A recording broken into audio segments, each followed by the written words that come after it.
Mr. Chairman, sir, as per the budget presented by Honorable Chief Minister, an overall allocation of 376 crore has been made for the tourism and arts and culture sector. I am pleased to note that this represents a 57% increase from the previous year.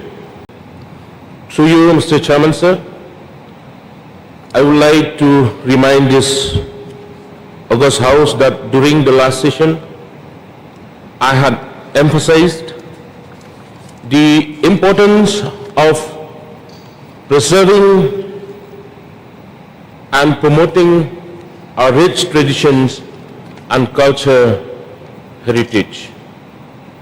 Meghalaya is blessed with diverse custom, music, arts forms, and indigenous practice that defines our identity. Therefore, Mr. Chairman, sir, I humbly request the Honorable Chief Minister to consider allocating a share of this enhanced budget to the arts and culture sector. Such an allocation will empower the department to take stronger initiative toward preserving, promoting, and sustaining our tradition for future generations.